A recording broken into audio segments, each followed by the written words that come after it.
Hi అండి, welcome back to our YouTube channel Lakshmi Chaitra vlogs. ఈరోజు మన కిచెన్లో పిల్లలకి ఎంతో ఇష్టమైన కేక్ రెసిపీ అయితే చేస్తున్నా. అంగన్వాడీ స్కూల్లో ఇచ్చే బాలామృతం పిండితో కేక్ని చాలా సింపుల్ ప్రాసెస్లో ఈజీగా ఎలా ప్రిపేర్ చేయాలో చూపించబోతున్నాను. ఫస్ట్ టైం కేక్ చేసే వాళ్ళైనా కూడా చాలా పర్ఫెక్ట్గా అయితే చేసేస్తారు. బేకింగ్ సోడా, వెనిలా ఎసెన్స్, గుడ్లు, మైదా పిండి ఇవేవి వాడకుండా ఇంట్లో ఉండే పాలు, చక్కెర వీటితోనే ఈ కేక్ని అయితే ఈజీగా చేసేసుకోవచ్చు. ఇలా కానీ కేక్ చేసి పెట్టారంటే చాలా ఇష్టంగా తింటారు. ఇది హెల్త్కి కూడా చాలా మంచిదండి. ఈ కేక్ చేయడానికి ముందుగా బాలామృతం పిండిని తీసుకోండి. ఈ బాలామృతం పిండి అనేది అంగన్వాడీ స్కూల్లో అయితే చిన్నపిల్లలకి ఇస్తారు. పిండిని ఇలా ఒక గిన్నెలోకి తీసుకొని పక్కన పెట్టుకోవాలి. అలానే ఒక కప్పు చక్కెర, 3 యాలకులు కూడా తీసుకొని పక్కన పెట్టుకోవాలి. వీటన్నింటినీ కూడా మిక్సీలో వేసి ఫైన్ పౌడర్ లాగా చేసుకోవాలి. ఈ బాలామృతం పిండి అనేది కొంచెం సాఫ్ట్గా అయితే ఉండదండి, కొంచెం గరుకుగానే ఉంటుంది. పిల్లలకి సిర్లక్లో పెట్టమని అయితే ఇస్తారు కాబట్టి దీన్నైతే ఒక మిక్సీ జార్లో వేసుకోవాలి.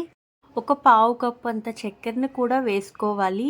ఆల్రెడీ బాలామృతం పిండిలోనే చక్కెర అనేది కలిసి ఉంటుంది కాబట్టి చక్కెర తక్కువగానే వేసుకోండి. ఇందులోనే ఒక 2-3 యాలకులను కూడా వేసుకొని మిక్సీ అయితే మూత పెట్టుకొని ఫైన్ పౌడర్ లాగా అయితే మెత్తని పౌడర్ లాగా చేసుకోవాలి.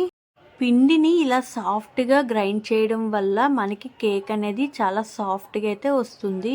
ఇప్పుడు ఒక మిక్సింగ్ బౌల్ తీసుకొని మనం గ్రైండ్ చేసి పెట్టుకున్న పిండి మొత్తాన్ని ఆ బౌల్లో అయితే వేసుకోవాలి. ఇలా పిండి మొత్తం ఆ గిన్నెలోకి అయితే వేసుకున్న తర్వాత కేక్ అనేది ఫ్లఫీగా, స్పాంజీగా రావడానికి కొంచెం వంట సోడా అయితే ఒక 1 టేబుల్ స్పూన్ వంట సోడా వేసుకుంటున్నాను. పిండిలో బాగా కలిసేంత వరకు ఒకసారి అయితే కలుపుకోవాలి. ఇలా కలుపుకున్న తర్వాత 3/4 కప్పు ఆయిల్ అయితే వేసుకోవాలి. 4-5 స్పూన్స్ ఆయిల్ అయితే పడుతుంది. మనం ఇంట్లోకి వాడే ఆయిల్ ఉంటుంది కదా, సన్ఫ్లవర్ ఆయిల్, పామ్ ఆయిల్ ఏదైనా పర్వాలేదండి ఆయిల్. ఇలా ఆయిల్ అనేది వేసుకున్న తర్వాత ఒకసారి బాగా మొత్తం పిండిలో ఆయిల్ కలిసేంత వరకు వీడియోలో చూపిస్తున్న విధంగా కలుపుకోవాలి. ఆయిల్ వేయడం వల్ల మనకి టేస్ట్ అనేది చాలా బాగుంటుందండి కేకు. నెక్స్ట్ ఇందులోకి పెరుగు అయితే 2-3 స్పూన్లు దాకా పెరుగు వేసుకుంటున్నాను. ఇక్కడ మనమైతే గుడ్లు అనేది వాడడం లేదు కాబట్టి పెరుగునైతే వేస్తున్నాను. ఇప్పుడు మరొకసారి స్పూన్తో బాగా కలిసేంత వరకు, పిండిలో మొత్తం కలిసేంత వరకు బాగా కలుపుకోవాలి. ఇందులోకి కాచి చల్లార్చిన పాలు కొంచెం కొంచెంగా వేసుకుంటూ పిండి ముద్దలు లేకుండా స్పూన్తో కానీ విస్కర్తో కానీ మొత్తం బాగా కలిసేంత వరకు కలుపుకోవాలి. మనము కేక్ది పిండి కలిపేటప్పుడు పాలు అనేది చూసుకుంటూ కొంచెం కొంచెంగా వేసుకోవాలండి. ఒకటేసారి ఎక్కువగా వేసుకున్నామంటే మొత్తం నీరైపోతుంది. అందువల్ల కలుపుకుంటూ కొంచెం కొంచెం పాలు అనేది వేసుకోవాలి. ఈలోపు మనము కేక్ చేయడానికి కుక్కర్ని అయితే ప్రీహీట్ చేసుకోవాలి. కుక్కర్ లోపల స్టీల్ది స్టాండ్ పెట్టుకొని 10 నిమిషాల పాటు వేడవ్వనివ్వాలి. మనం పిండిని అయితే మటుకు ఈ విధంగా మొత్తం ఉండలు లేకుండా కలుపుకోవాలండి.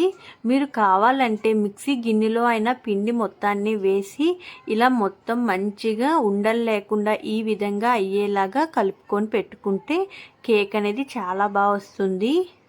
కేక్ని బేక్ చేసుకోవడానికి ఇలాంటి ఒక గిన్నె అనేది తీసుకొని ఆ గిన్నె చుట్టూ కూడా కొంచెం ఆయిల్ అనేది అప్లై చేసుకోవాలి.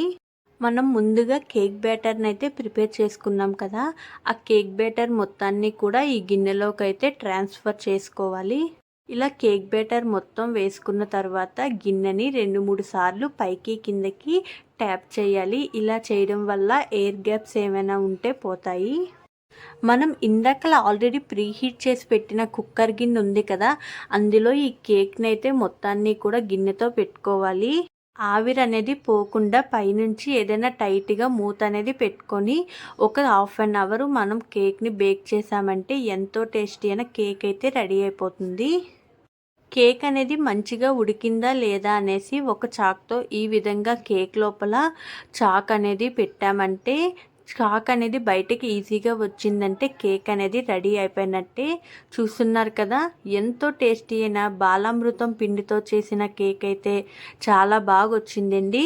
ఇప్పుడు ఈ కేక్ను ఒక 10 నిమిషాలు పక్కన పెట్టేసి చల్లగా అయిన తర్వాత ఇలా ఒక చాక్ సహాయంతో గిన్నె అంచుల చుట్టూ కూడా చాక్తో ఈ విధంగా అనేసి వెనక సైడ్ ఈ విధంగా బోర్లించి కేక్ని అనేది తీసామంటే ఎంతో ఈజీగా కేక్ అనేది గిన్నె నుంచి బయటికైతే వచ్చేస్తుంది. ఈ కేక్లో మనము వెనిలా ఎసెన్స్, బేకింగ్ సోడా ఇలాంటివి ఏమీ వాడకుండా ఇంట్లో ఉండే వాటితోనే ఈజీగా ఇలా హెల్తీగా కేక్ అయితే పిల్లలకి చేసి పెట్టొచ్చు. ఈ కేక్ని పిల్లలే కాదండి, పెద్దవాళ్ళు కూడా ఎంతో ఇష్టంగా తింటారు. సో ఒకసారి మీ ఇంట్లో అయితే ట్రై చేయండి. కేకు ఎలా వచ్చింది అని నా కామెంట్ అయితే చేయండి. నా వీడియో కనుక నచ్చితే please like and share and subscribe to our channel. Thank you for watching.